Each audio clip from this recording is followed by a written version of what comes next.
हाँ जी, नमस्कार। राधे राधे, जय श्री कृष्णा। कैसे हैं सब लोग? बढ़िया, मजे में, आनंद में। चलिए, ईश्वर आप सबको हमेशा आनंद में रखे, खूब मजे में रखें, खूब स्वाध्याय करें, खूब अध्ययन करें, खूब मेहनत करें और अपने कर्म पथ के ऊपर लगातार बढ़ते रहें। दोस्तों, हम लोग बात कर रहे थे मुगल प्रशासन की, और इसी मुगल प्रशासन के संदर्भ में हमने देखा था केंद्रीय प्रशासन की चर्चा हम लोग कर चुके थे। और इस केंद्रीय प्रशासन में फिर हमने प्रशासनिक इकाइयों की चर्चा करी, और फिर साथ ही साथ फिर हमने जो है प्रमुख लोग थे उनके बारे में हम लोग चर्चा कर रहे थे। ठीक है, उसी संदर्भ में, उसी कड़ी में हमने देखा वजीर। वजीर का मतलब वकील या प्रधानमंत्री। मैंने आपको कहा कि वजीर जो था वो साम्राज्य का प्रधानमंत्री हुआ करता था। सैनिक और असैनिक दोनों ही प्रकार के उसके पास में अधिकार हुआ करते थे। बाबर और हुमायूं विशेष रूप में, इन दोनों के शासनकाल के दौरान वजीर का जो पद था वो बहुत ज्यादा महत्वपूर्ण हुआ करता था। निजामुद्दीन खलीफा की हमने बात करी, बाबर का वजीर था। फिर हमने बात करी अमीर उवैस और हिंदू बेग जो कि हुमायूं का वजीर हुआ करता था। अकबर के काल में थोड़ी सी परिस्थितियां बदली, और अकबर के काल में वजीर को क्या कहा जाने लगा था? वकील कहा जाने लगा था। बहुत ज्यादा निरंकुश शक्तियों वाली बात हो गई थी अकबर के काल में। ठीक है ना, अकबर के काल में वजीर, ध्यान रखिएगा। ठीक है ना, वकील। तो यहीं से जब बैराम खां, और बैराम खां ने प्रारंभिक समय में, क्योंकि एक तरीके से पिता के रूप में था बैराम खां, संरक्षक था अकबर का, तो बाद में कुछ दोनों के बीच में चीजें बदली। बदलने के पीछे हालांकि कारण भी महामंगा माना जाता है ना। महामंगा, एक उसकी पुत्री जीजीनगा और एक उसका पुत्र आजम खान, ये 3 लोग थे। ठीक है ना। महामंगा जो कि प्रारंभिक समय में अकबर की धाई माँ हुआ करती थी। ठीक है, उसी ने लालन पालन पोषण किया था, क्योंकि हुमायूं की स्थितियां ठीक नहीं थी, इधर उधर भटक रहा था वो। तो ये सारी की सारी चीजें यहाँ पर हमें देखने के लिए मिलती है। लेकिन बैराम खान ने बाद में जाकर के जो है विद्रोह भी कर दिया था। अकबर और इनके बीच में चीजें अव्यवस्थित हुई थी। दोनों के बीच में वापस समझौता भी होता है। समझौता होने के बाद में बैराम खां मक्का मदीना जब जा रहा होता तो गुजरात के पास में वहां उसकी हत्या कर दी जाती है एक अफगान व्यक्ति के द्वारा। खैर, तो उसके बाद में अकबर ने यह समझा कि यार मुझे वजीर की जो शक्तियां हैं उन वजीर की शक्तियों को कम करना चाहिए, और इसी संदर्भ में उसने एक नया पद जो है सर्जित किया अपने राज्याभिषेक के 8वें वर्ष, या अपने शासनकाल के 8वें वर्ष। देखो, 1556 में शासक बना, तो 8वां वर्ष 1564 हो गया बेटा। ठीक है ना, इसका विशेष ध्यान रखना। सीधा सीधा सन भी पूछा जा सकता है। तो 1564 में उसने एक दीवान का पद सर्जित किया, और दीवान को जो है दीवान वजारत कुल भी कहा जाता था, मैंने आपको बताया। राजस्व और वित्त से संबंधित जितनी भी चीजें थी उन चीजों को उसको सौंप दिया। फिर क्योंकि वजीर के पास में सारी शक्तियां थी, मैंने कहा ना, एक तरीके से प्रधानमंत्री के रूप में, भाई बादशाह के बाद में। अब हम उस समय की तत्कालीन परिस्थितियों को ध्यान में रखते हुए यदि हम चर्चा करें तो बादशाह राष्ट्रपति है एक तरीके से, और सर्वे सर्वा है वो, और राष्ट्रपति से नीचे फिर प्रधानमंत्री। ठीक है, आगे बात समझ। क्योंकि बादशाह के बाद में सबसे ज्यादा महत्वपूर्ण पद था, और पद कौन सा था? वजीर का। यदि बादशाह नहीं है तो सर्वे सर्वा होता था कौन? वजीर। और इसीलिए फिर इसने और एक काम किया अकबर ने कि अब क्योंकि कोई विश्वास पात्र व्यक्ति रहा नहीं, अब विश्वास पात्र व्यक्ति नहीं रहा, तो अकबर ने फिर आगे और चीजें की। कुछ समय के लिए तो उसने, हालांकि बैराम खां के पतन के बाद में इस जो है पद जो था वजीर का, इस वजीर के पद को उसने कुछ समय के लिए खाली भी रखा था। लेकिन बाद में यदि हम बात करते हैं तो जिस तरीके से वकील कहा जाने लगा था जो वजीर था अकबर के काल में, उसके एकाधिकार को समाप्त करने के लिए उसने और नए कुछ पद जो है सृजित किए। दीवान की हम लोग चर्चा कर चुके हैं, दीवान, राजस्व, वित्त मामले। फिर उसके बाद में मीर बख्शी, मीर सामा और सद्र उस सुदूर, ये 4 पद। इसका मतलब ये हुआ कि जो सारे के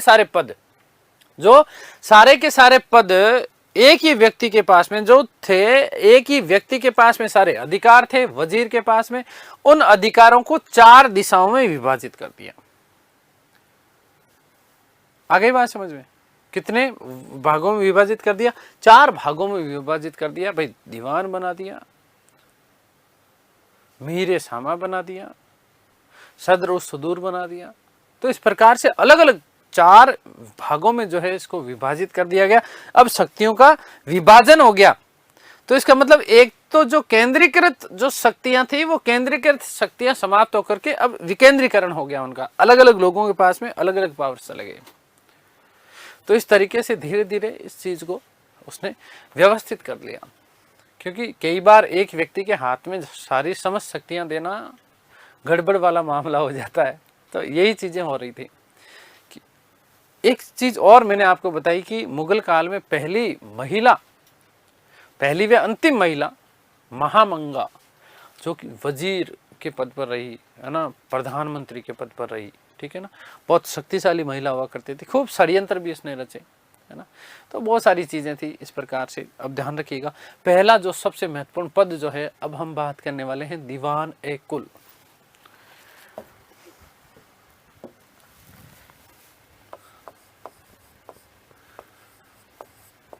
दीवान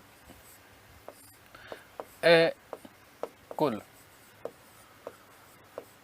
या इसी को हम बोलेंगे केंद्रीय दीवान।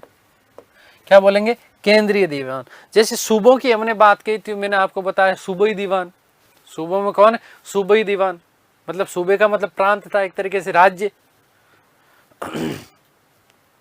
तो पहली चीज तो ये याद रखना कि दीवान कुल का पद सर्जित किया क्यों गया? वकील की शक्तियों को कम करने के लिए अपने शासनकाल के 8वें वर्ष का मतलब मैंने आपको बताया 1564 में, ठीक है। तो याद रखिएगा कि अकबर ने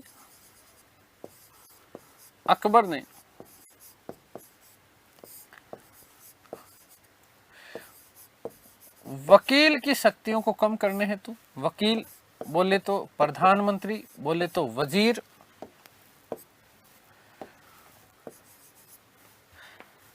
की शक्तियों को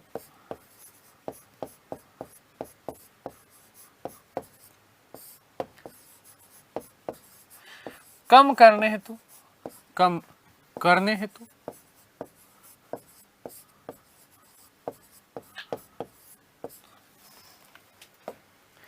अपने शासनकाल के 8वें वर्ष, अपने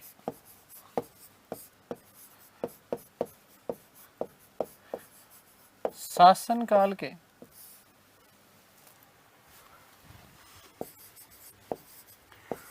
8वें वर्ष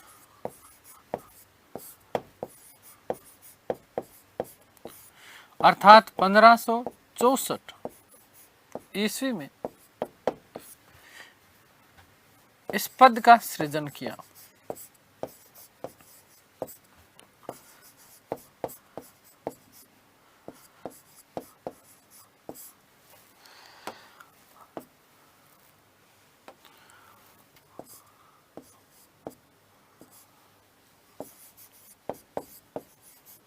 ठीक है, पहली महत्वपूर्ण बात, पहला ही ये आपका मोस्ट इंपोर्टेंट प्रश्न बन जाता है कि वकील के पद का सर्जन अकबर ने अपने राज्याभिषेक के कौन से वर्ष किया, या फिर सीधे सीधे सन आपको दे दिया जाएगा कि कब किया। अब इसके हम बात कर लेते हैं, इसके कार्य क्या क्या थे। तो ध्यान रखना बेटा, यदि हम इसके कार्यों की बात करें तो दीवान जो था ये दीवान राजस्व और वित्त मामले देखता था, राजस्व नीति का निर्धारण करता था। अच्छा, दूसरी चीज, हमने सूबाई दीवान की बात करी थी, तो सूबाई दीवान का जो नियुक्ति होती वो थी, वो नियुक्ति भी केंद्रीय दीवान अर्थात दीवान ए कुल, केंद्रीय दीवान अर्थात इसका मतलब क्या? दीवान ए कुल, इस केंद्रीय दीवान की परामर्श के बाद में होता था। इससे बिना परामर्श के कभी भी सूबाई दीवान की नियुक्ति नहीं होती थी। अब नियुक्ति कौन करेगा? बादशाह करेगा, लेकिन बादशाह सूबाई दीवान की नियुक्ति करने से पूर्व दीवान एक कुल से क्या करेगा? परामर्श करेगा। आगे बात समझ में क्लियर है?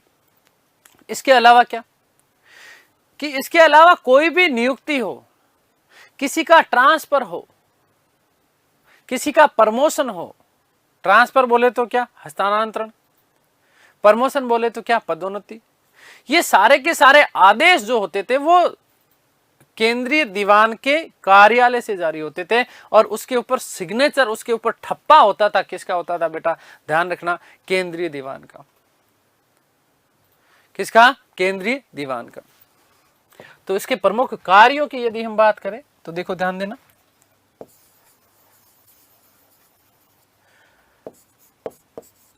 राजस्व व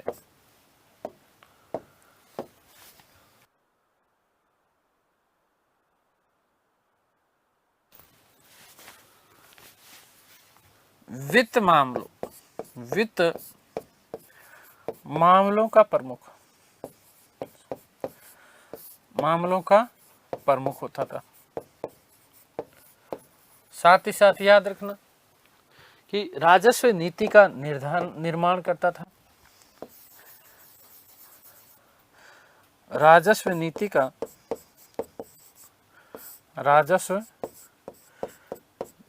का निर्माण करता था।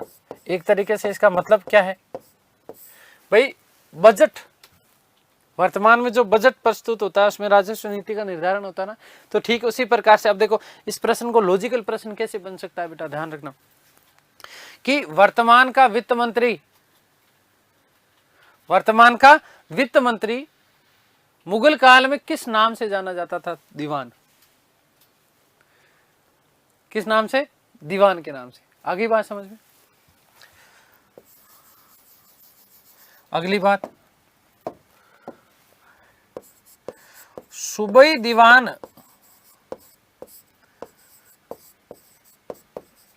दीवान की नियुक्ति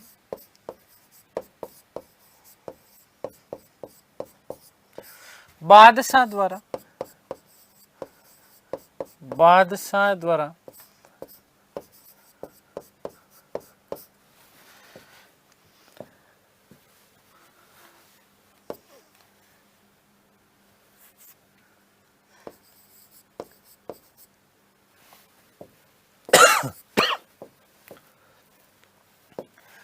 दीवान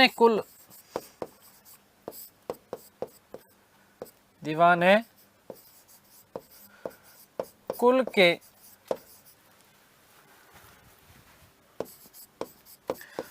परामर्श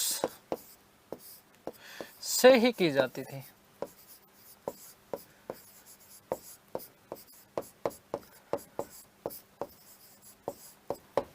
ठीक है, क्लियर। अगली बात,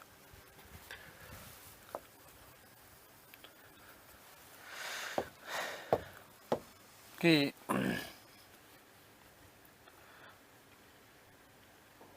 पदोन्नति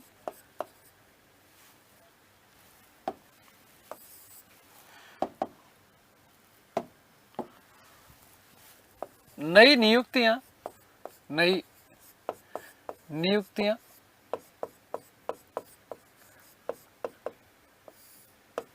पदोन्नति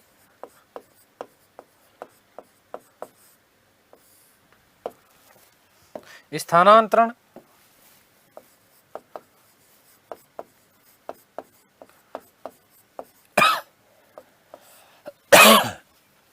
इत्यादि के आदेश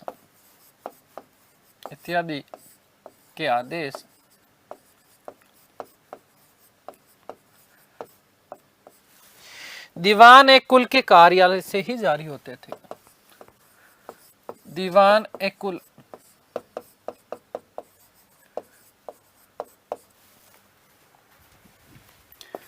के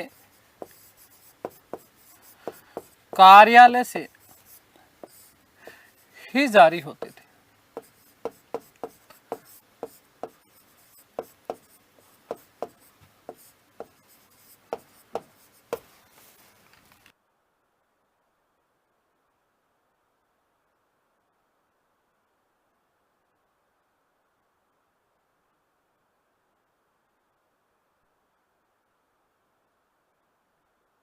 अब देखिएगा आगे की बात जो विशेष महत्वपूर्ण बात बन जाती है।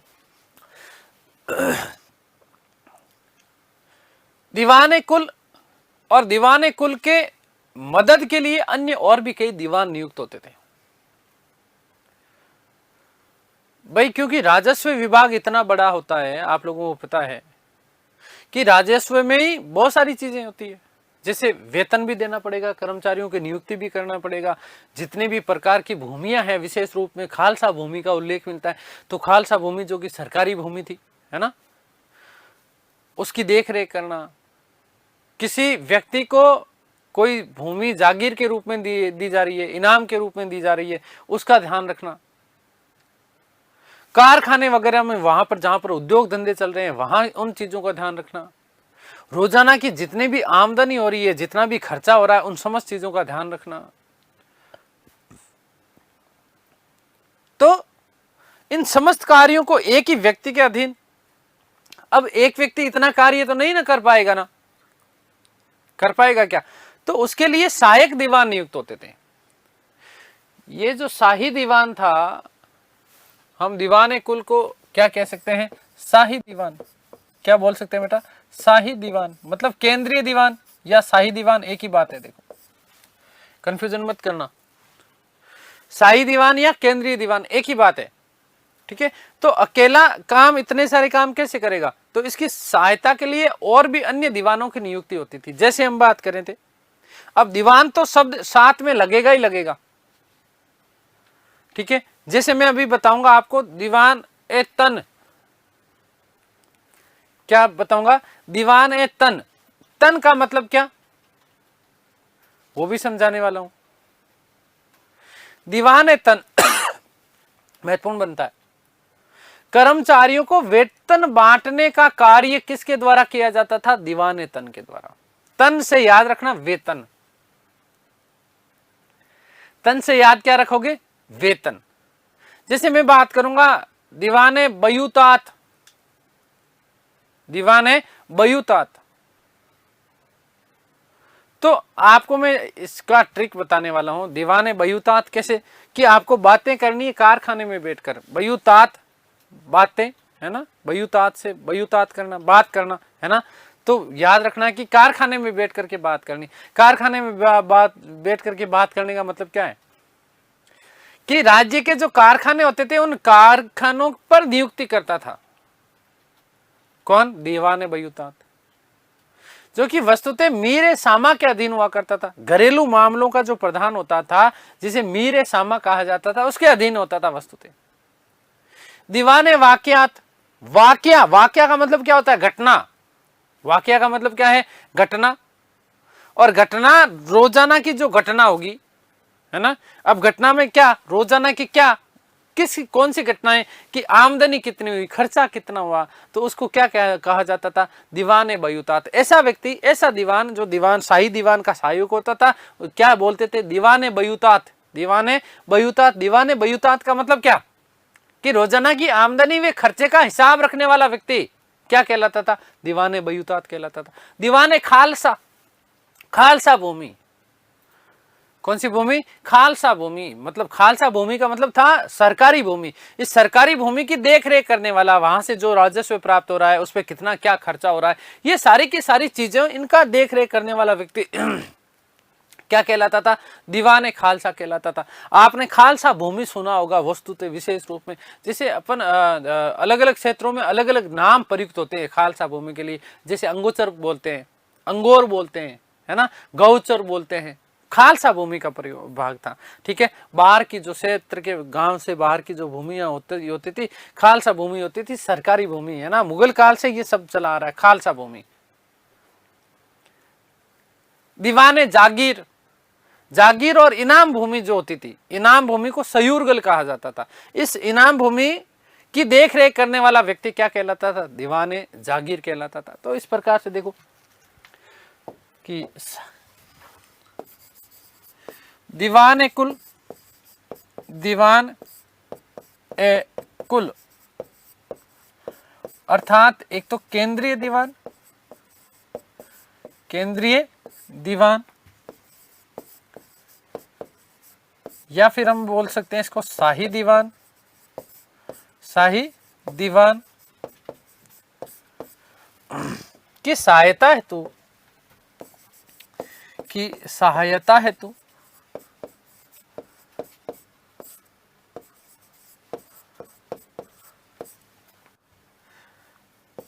अन्य दीवानों की नियुक्ति की जाती थी।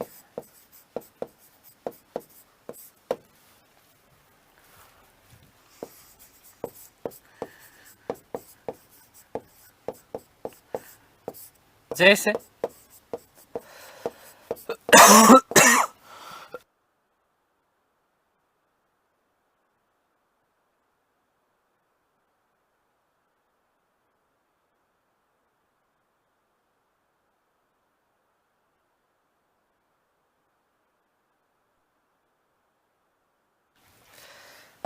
नंबर 1,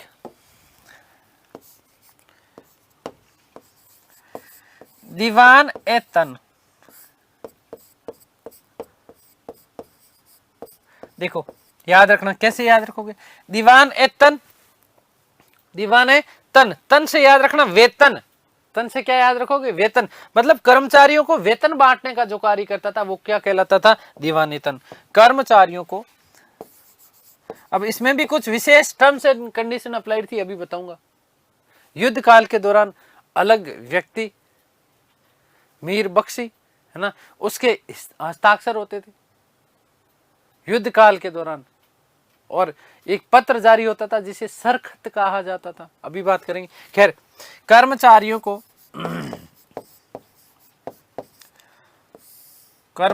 को वेतन बांटने का कार्य।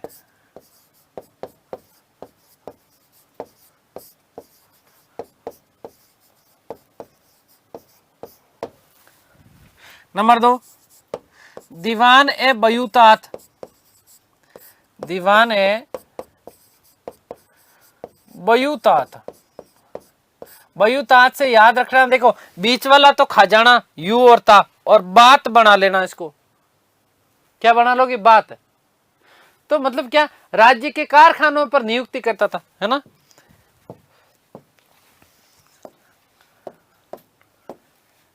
राज्य के कारखानों पर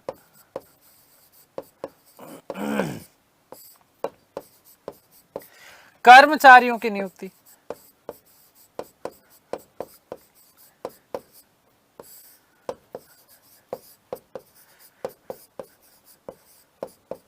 ठीक है, अब इसमें याद रखना कि ये वस्तुतः जो है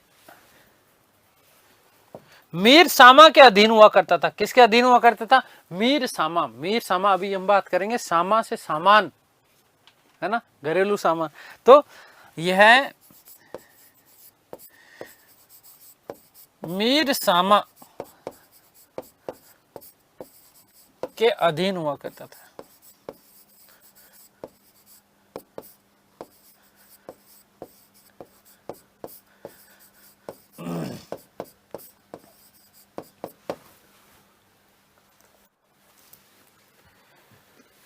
नेक्स्ट, दीवान ए खालसा।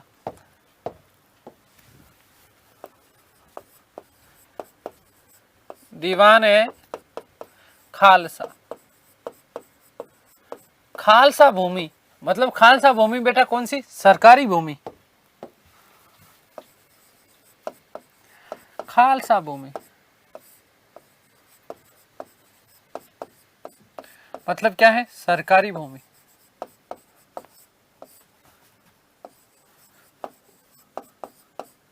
की देख रेख करने का कार्य।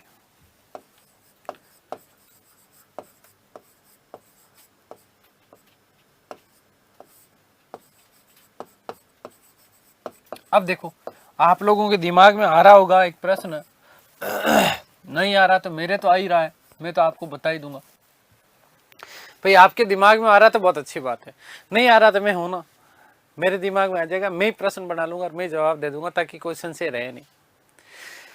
खालसा भूमि काम क्या आती थी? हालांकि आगे हम बात करेंगे, है ना।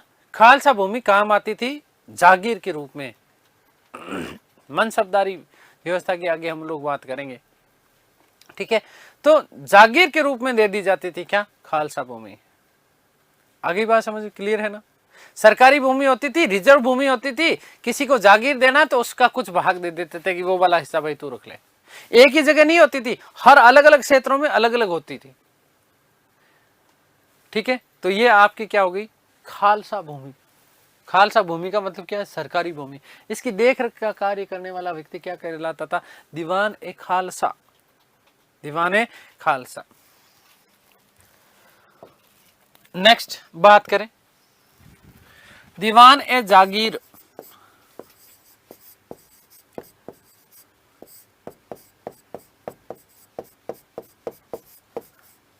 दीवान ए जागीर। अब इस जागीर से क्या याद रखो, देखो खालसा खालसा, जागीर से जागीर, इनाम भूमि, इनाम की भूमि। कौन सी, इनाम की भूमि या जागीर की जो भूमि होती थी। जागीर का मतलब जमींदारी और जागीरदारी दो पढ़ेंगे हम आगे, ठीक है ना। जमींदारी हस्तांतरित हो जाती थी, जागीरदारी हस्तांतरित नहीं होती थी।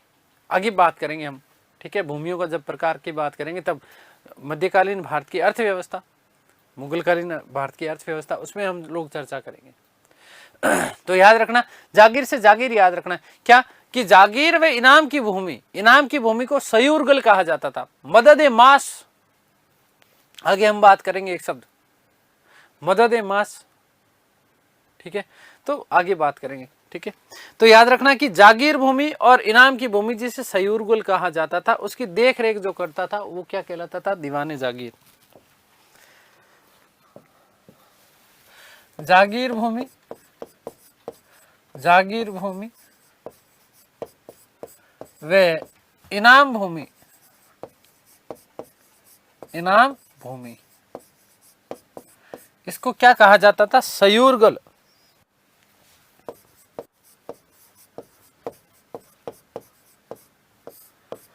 की देख रेख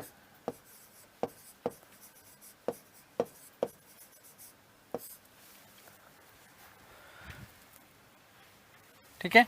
नेक्स्ट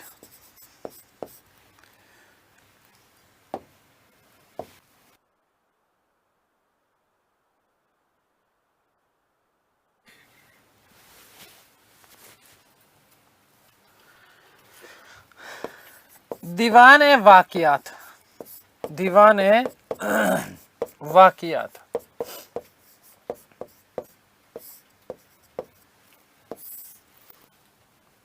देखो ध्यान से सुनना, दीवाने वाकयात का मतलब क्या है, वाकया, वाकया का मतलब क्या, कोई ना कोई घटना, कोई ना कोई घटना, ठीक है ना। तो घटना का मतलब क्या भाई, रोजाना की जो आमदनी होगी, जो खर्चा होगा, उसका हिसाब रखने वाला व्यक्ति क्या, दीवाने वाकयात। तो रोजाना की आमदनी और खर्चों का हिसाब रखने वाला, रोजाना की आमदनी वे खर्चों का हिसाब रखने वाला, हिसाब रखने वाला, रखने का कार्य है।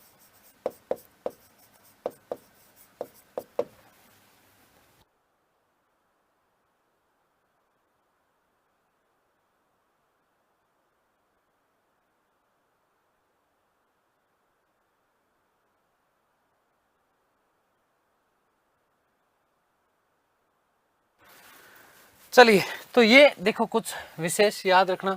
दीवान एक कुल, इसके अधीन दीवान तन, तन का मतलब वेतन, ठीक है। बयुतात, बातें करनी कारखाने में जाकर के।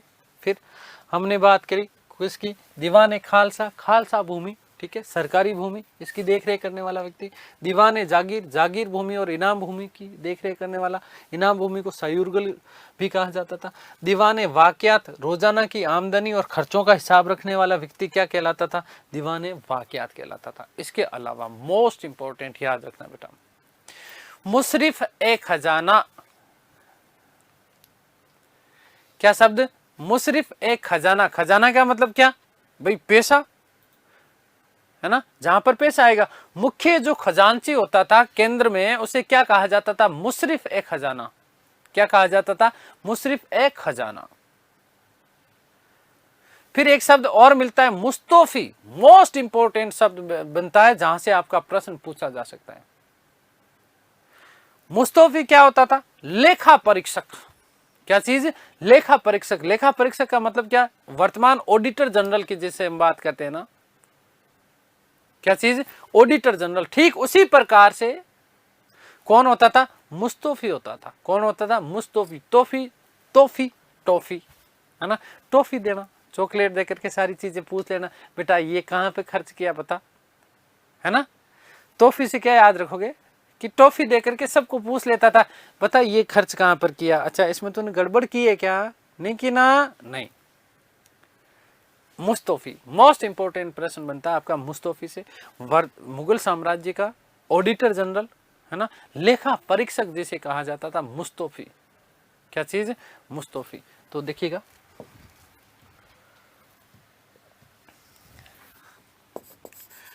इंपॉर्टेंट कर लेना इसको। मुस्तौफी,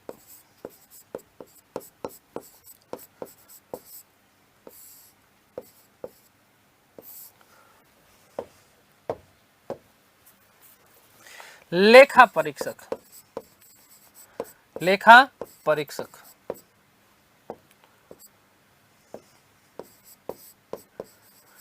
लेखा परीक्षक का मतलब तो समझते हो ना भाई, लेखों की जो जांच पड़ताल करेगा, जो जांच पड़ताल करेगा कि जो आय व्यय का जो ब्यौरा दिया है लोगों ने वो सही है कि नहीं है। यदि उसमें गड़बड़ पाई जाती थी तो फिर मामला खराब हो जाता था, बादशाह तक ये बात पहुंचती थी, फिर बादशाह उसको दंड देता था। ठीक है ना। तो लेखा परीक्षक, क्या चीज? लेखा परीक्षक। कौन? मुस्तौफी। वर्तमान के ऑडिटर जनरल के समान था, ऑडिटर जनरल के समान।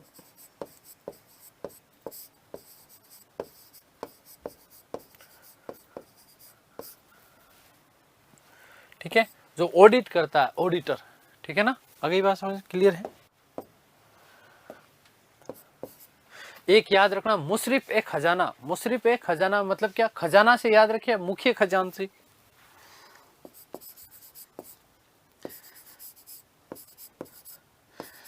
मुशरिफ एक खजाना, मुख्य खजांची, मुख्य खजांची।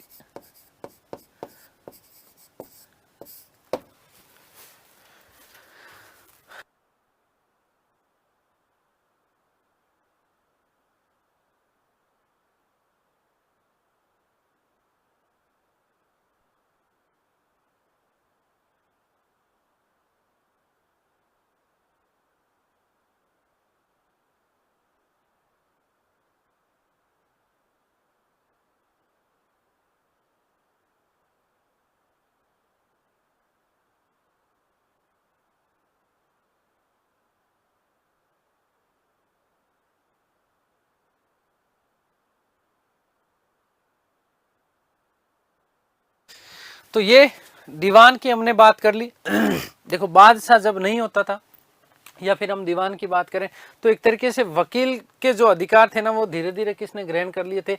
दीवान ने ग्रहण कर लिए थे। और यहाँ पर विशेष बात याद रखना, जब बादशाह की अनुपस्थिति होती थी या फिर बादशाह तक कोई बात पहुंचानी होती थी तो सारी चीजें दीवान के माध्यम से पहुंचती थी। किसके माध्यम से? दीवान के माध्यम से। इसका मतलब ये था कि अन्य अधिकारियों और बादशाह के बीच में संयोजक कड़ी के रूप में कार्य करता था कौन? दीवान। कौन करता था? दीवान। अब देखो ध्यान से सुनना बेटा, मोस्ट इंपोर्टेंट जहां से प्रश्न आपके और बन सकते हैं। कुछ विशेष शासक जिनके शासनकाल में जो जो दीवान बने, है ना, उन दीवानों की हम लोग चर्चा करने वाले हैं। जैसे अकबर के काल में कौन कौन से दीवान बने? टोडरमल। पहला दीवान मैं आपको बता चुका, मुजफ्फर खां। अकबर के काल में प्रथम नियुक्त प्रथम दीवान कौन था? मुजफ्फर खां। ठीक है। उसके बाद में राजा टोडरमल, राजा टोडरमल जिन्हें गुजरात का दीवान नियुक्त किया था पहले तो, और फिर बाद में संपूर्ण साम्राज्य का दीवान नियुक्त कर दिया गया। टोडरमल व्यवस्था उसने लागू की, भूमि के लिए अनेक हितैषी कार्य किए। तो टोडरमल व्यवस्था की भी हम आगे बात करेंगे। एक फिर एवाज शाह मंसूर, उसका भी नाम मिलता है। इसके अलावा उल्लेख मिलता है ख्वाजा शाह मीर फतेह उल्लाह, ठीक है। और एक एतमादुद्दौला जहांगीर के काल में महत्वपूर्ण था, है ना, नूरजहां के पिताजी मिर्जा गयास बेग, ठीक है, एतमादुद्दौला। फिर औरंगजेब के समय में मीर जुमला, जिसने बहुत जुमला किया, कोहिनूर का हीरा ला करके दिया था। किसके समय में? औरंगजेब के समय। तो मीर जुमला किसके समय था? फाजिल खां औरंगजेब के समय, मीर जुमला औरंगजेब के समय, जफर खां औरंगजेब के समय, ठीक है। तो ये कुछ विशेष महत्वपूर्ण राज की दीवान, जैसे असद खां, बहादुर शाह प्रथम के समय जो था मुनीम खां, ठीक है, ये प्रमुख जो है दीवान कुछ बने थे।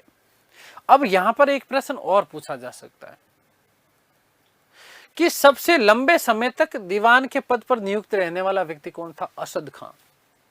1676 से लेकर के 1707 औरंगजेब की मृत्यु पर्यंत, 1676 से लेकर के 1707 तक का जो काल था वो असद खां का था। सबसे लंबे समय तक, एक तरीके से देख लो आप, 4 और 7, 11 और 30, 11 और 20, 31 वर्ष तक। कितने वर्ष तक? 31 वर्ष तक दीवान के पद पर रहा था असद खां। कौन? असद खां, ठीक है। आगे बात समझिए। तो कुछ महत्वपूर्ण दीवानों के नाम लिख रहा हूं।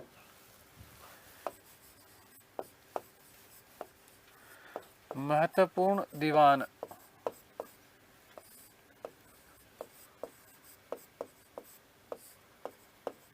और इधर लिख रहा हूं सामने शासनकाल,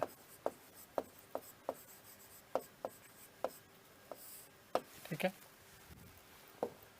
देखिएगा, मुजफ्फर खां,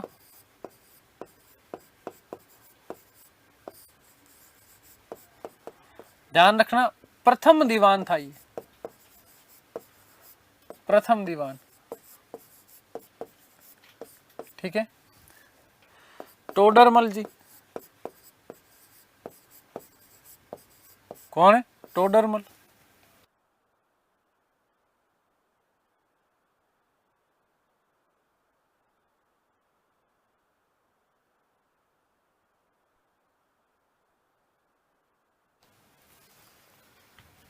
इसके अलावा एवाज शाह मंसूर, एवाज शाह मंसूर,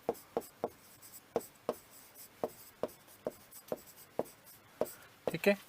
इसके अलावा यदि हम बात करते हैं तो ख्वाजा मीर फतेहुल्लाह,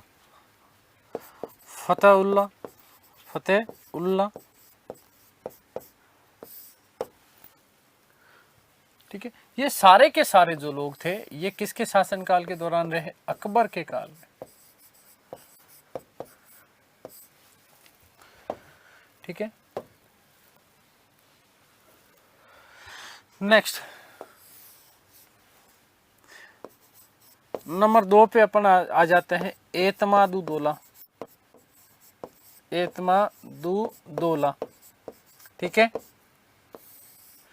किसके शासनकाल में? जहांगीर के काल में। किसके काल में?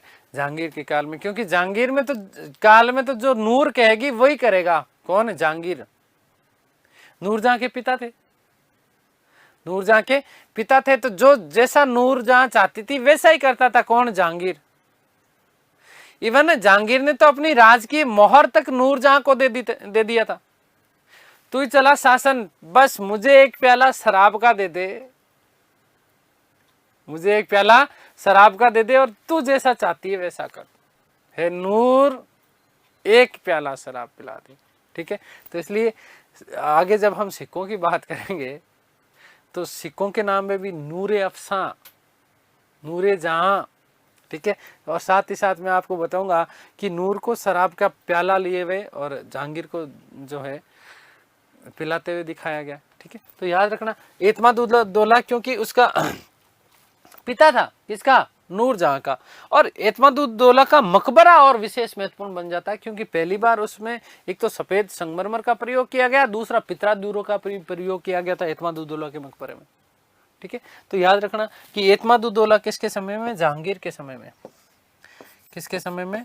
जहांगीर के समय में। उसके बाद में इधर नंबर 3 पे हम बात कर लेते हैं। मीर जुमला बहुत मोस्ट इंपोर्टेंट बन जाता है, याद रखना, मीर जुमला। ठीक है, बंगाल अभियान के दौरान मिला। ठीक है, औरंगजेब कोहिनूर हीरा ला करके देखा। ठीक है, इसके अलावा मीर जुमला के साथ में फाजिल खां, जफर खां और असद खां। फाजिल खां,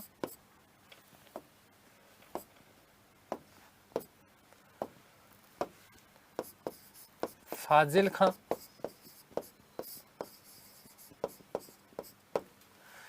जफर खां,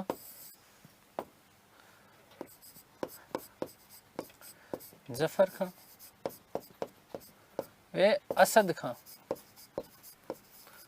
असद खां। ठीक है, ये सारे लोग किसके समय? औरंगजेब के समय।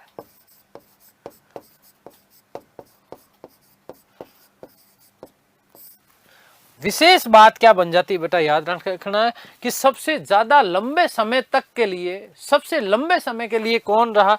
असद खां। नोट, सबसे लंबे समय, सबसे लंबे समय, लंबे समय तक कब? 1676 से लेकर के 1707 तक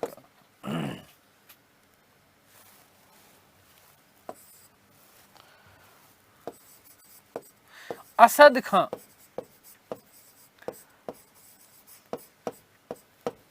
दीवान रहा।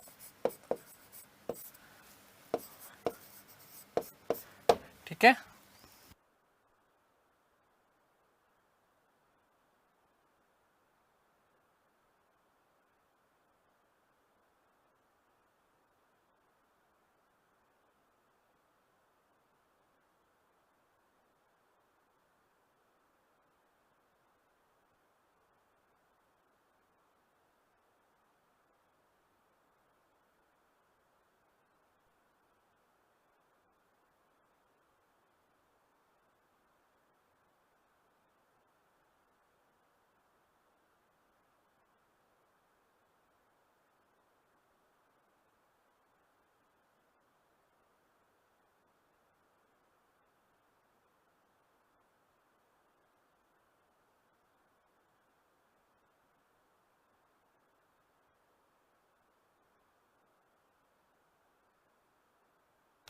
चलिएगा, हो गई बात क्लियर?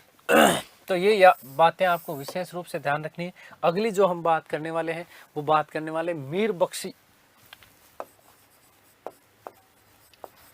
मीर बख्शी, ये प्रश्न पिछली बार पूछा जा चुका है, याद रखना, बहुत मोस्ट इंपोर्टेंट प्रश्न आप लोगों के लिए बन जाता है।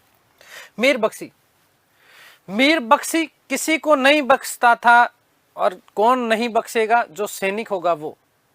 भाई सैनिक का सर्वोच्च धर्म क्या है? अपने राज्य की सुरक्षा करना, अपने राज्य की सुरक्षा करना। तो याद रखना कि सैनिक विभाग का प्रमुख था कौन? मीर बख्शी। लेकिन ध्यान रखना फिर से, सेनापति नहीं था। क्यों? क्योंकि मुख्य सेनापति हमेशा बादशाह ही होता था। मैंने आपको ये बात समझा दी। सैनिक विभाग का प्रमुख अवश्य होता था कौन? मीर बख्शी, लेकिन सेनापति नहीं होता था। याद रखना, ये मोस्ट इंपोर्टेंट प्रश्न बनता है। सेनापति नहीं होता था। सेनापति क्यों नहीं होता था? क्योंकि सर्वोच्च सेनापति तो मुख्य जो है, मुख्य सेनापति या सर्वोच्च सेनापति बादशाह ही होता था। ये केवल और केवल सैनिक विभाग का प्रमुख होता था, जिसे मीर बख्शी कहा जाता था।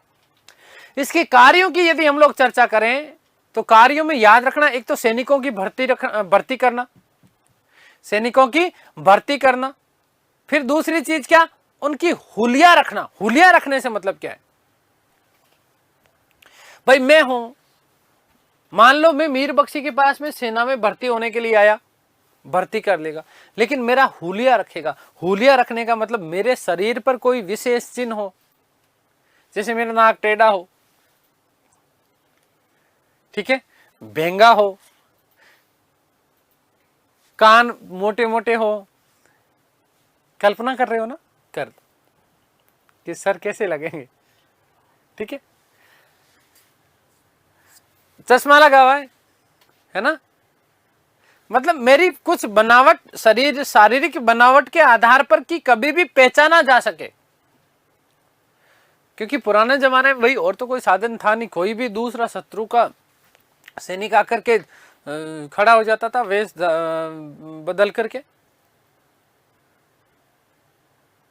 तो इस प्रकार से बादशाह को खतरा हो सकता है, या फिर सेना का कोई भी भेद शत्रुओं के साथ में साझा कर दे, शत्रुओं का ही कोई सैनिक आकर के साथ में शामिल हो जाए, इसलिए उसका कोई ना कोई हुलिया रखते थे, उसका कोई शारीरिक चिन्ह अपने पास में अंकित रखते थे, नाम वगैरह, पिताजी का नाम, ये तो सारी चीजें रखते ही थे। इसके अलावा उसका कोई ना कोई एक चीज, शारीरिक चिन्ह उसका याद रखते थे।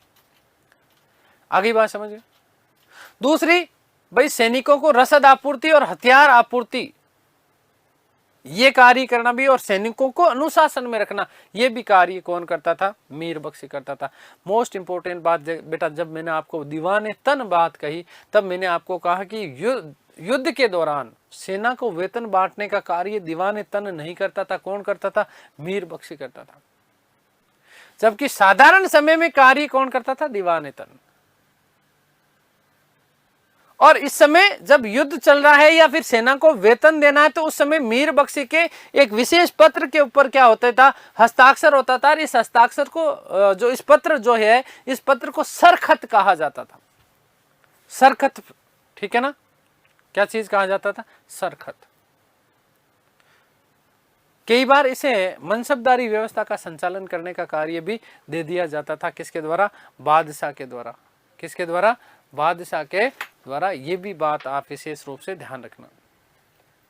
एक आगे कर्मचारी की बात करेंगे हम, वाक्या नवीस।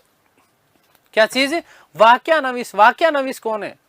वाक्या का मतलब वही बात, घटना, है ना। नवीस का मतलब सूचना देने वाला। तो मीर बख्शी को सूचना देते थे कौन? वाक्या नवीस।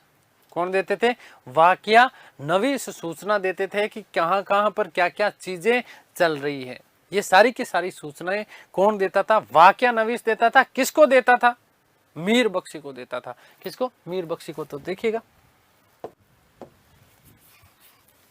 सैनिक विभाग का प्रमुख होता था। सैनिक विभाग का प्रमुख।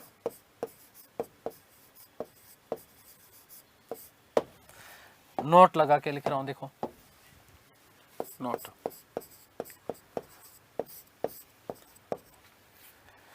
मीर बख्शी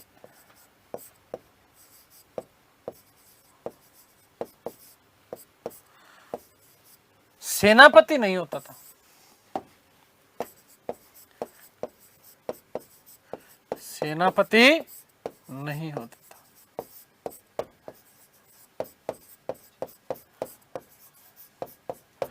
क्योंकि सर्वोच्च सेनापति, क्योंकि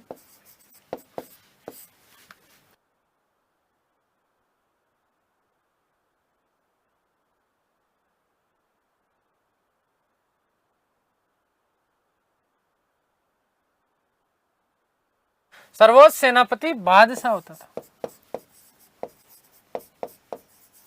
सर्वोच्च सेनापति कौन होता था? बादशाह होता था। अंतिम जो व्यक्ति है वो कौन है बेटा? याद रखना, बादशाह। ठीक है, आगे बात समझ में क्लियर है? मीर बख्शी के कार्यों की हम लोग चर्चा कर लेते हैं। कार्य कौन है? कौन कौन से कार्य? तो पहला कार्य, सैनिकों की नियुक्ति।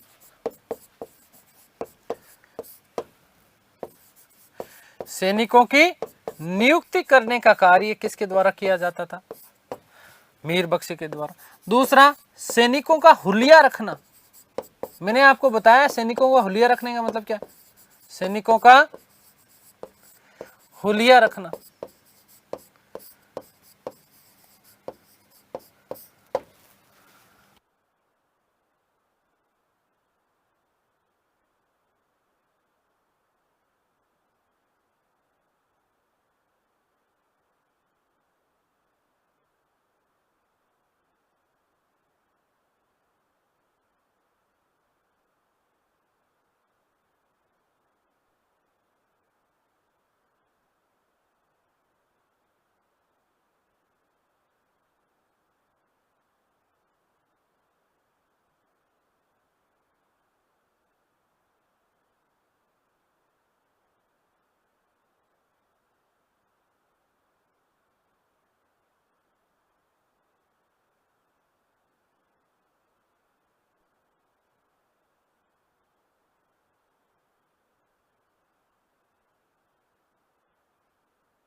तो सैनिकों का हुलिया रखना, हुलिया रखने का मतलब क्या, उनकी शारीरिक पहचान रखता था, शारीरिक पहचान रखता था कि भाई किस प्रकार से क्या क्या चीजें हैं, है ना, कोई ना कोई पहचान उसकी, ताकि कोई घुसपैठ नहीं करे, ताकि कोई घुसपैठ नहीं करे। अगली बात नंबर 3, रसद आपूर्ति। रसद आपूर्ति, रसद के साथ में बेटा साथ लिखना हथियार, रसद व हथियार आपूर्ति, हथियार आपूर्ति। रसद व हथियार आपूर्ति करने का कार्य भी किसके द्वारा किया जाता था, मीर बख्शी के द्वारा, ठीक है। और साथ ही साथ में सैनिकों में अनुशासन बनाए रखना, सैनिक कोई इधर उधर कुछ कर रहा था, है ना, दे धमेड़ के, सैनिकों में अनुशासन।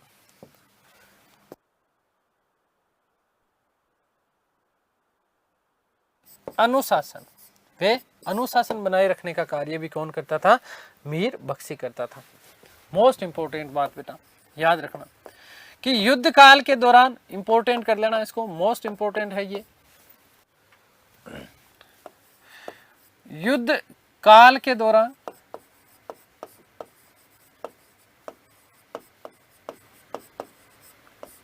सैनिकों को वेतन बांटने का कार्य, सैनिकों को वेतन बांटने का कार्य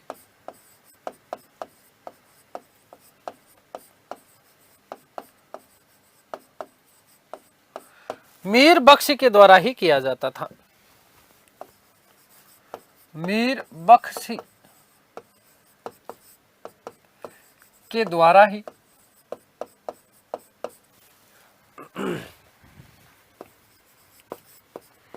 किया जाता था।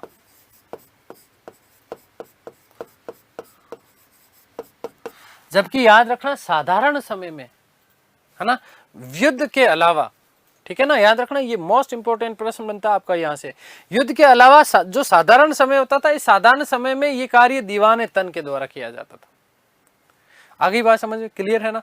दूसरा, सेना को जो वेतन मिलता था वो मीर बख्शी द्वारा एक सरखत नामक जो पत्र होता था, उस पत्र पर हस्ताक्षर करने के बाद मिलता था। वेरी मोस्ट इंपोर्टेंट नोट लगा के लिख रहा हूं बेटा, याद रखना इस चीज को, नोट। सेना को वेतन,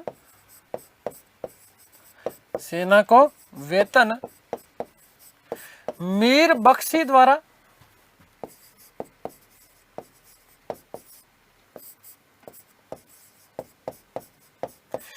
सरखत नामक, ये पूछा हुआ है, याद रखना, सरखत नामक पत्र पर हस्ताक्षर करने के बाद ही मिलता था। हस्ताक्षर करने के बाद ही मिलता था।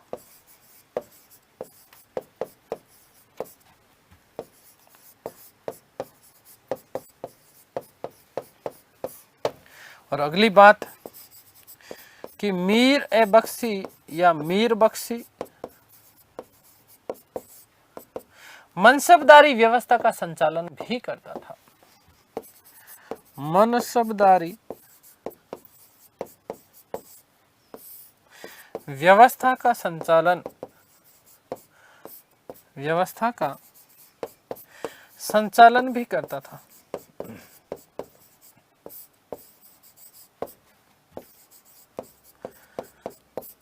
ठीक है, क्लियर हो गई बात। चलिए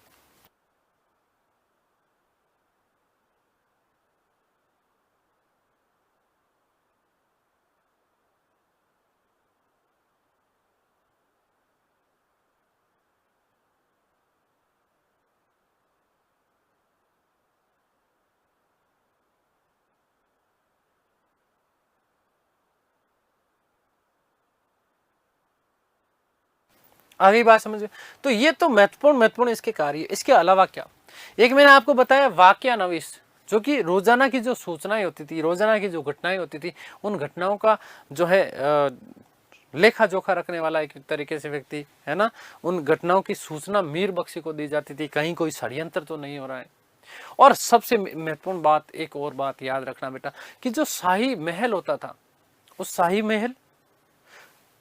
महल की सुरक्षा, यदि कहीं बादशाह यात्रा के ऊपर जा रहा है तो वहां उन यात्राओं के दौरान बादशाह की सुरक्षा का जिम्मेदारी भी किसके ऊपर होती थी? मीर बख्शी के ऊपर। ठीक है, तो शाही महल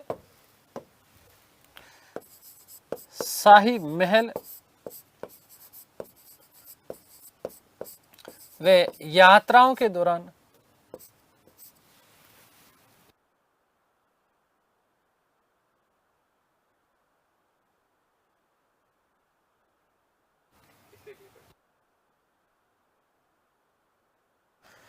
वे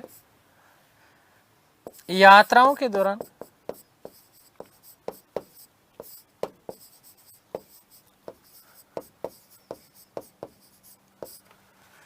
बादशाह की सुरक्षा की जिम्मेदारी, बादशाह की सुरक्षा का कार्य, बादशाह की सुरक्षा का कार्य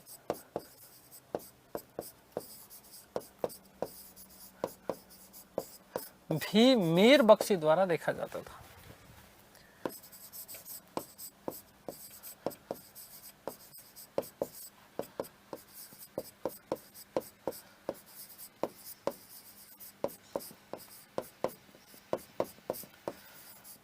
ठीक है, एक बात और, लास्ट बात याद रखना कि वाक्यानविश जो था वो मीर बख्शी को क्या देता था? सूचना।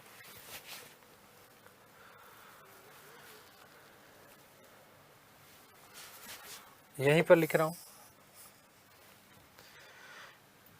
कि वाक्यानविश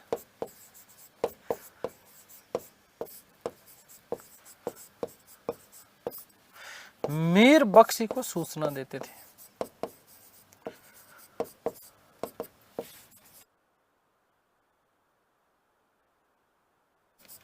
सूचना देते थे।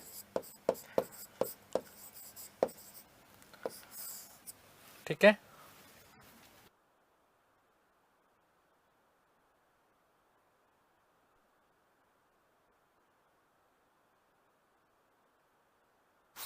चलिए, तो ये हमने बात कर ली।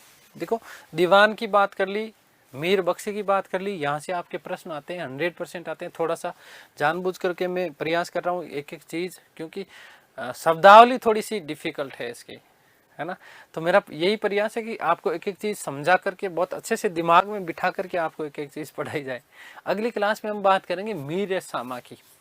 ठीक है, सामा सामान, सामान कहाँ ले लेके आएंगे? घर। इसलिए घरेलू मामलों का प्रधान होता था मीर सामा। बादशाह और राजमहल की जो दैनिक आवश्यकताएं होती थी, उन आवश्यकताओं को पूर्ति करने का कार्य मीर सामा के द्वारा किया जाता था। खैर, उम्मीद करता हूँ सारी चीज़ें आप लोगों को समझ में आ रही होगी बहुत अच्छे से, ठीक है ना। ईश्वर से प्रार्थना करता हूँ कि आप सब स्वस्थ रहें, मस्त रहें, तंदुरुस्त रहें, आह्लादित और प्रसन्नचित रहें। इस सृष्टि की संपूर्ण खुशियाँ आपको और आपके परिवार को मिले। मिलते हैं हमारी अगली कक्षा में, तब तक के लिए सभी को धन्यवाद, नमस्कार, थैंक यू सो मच।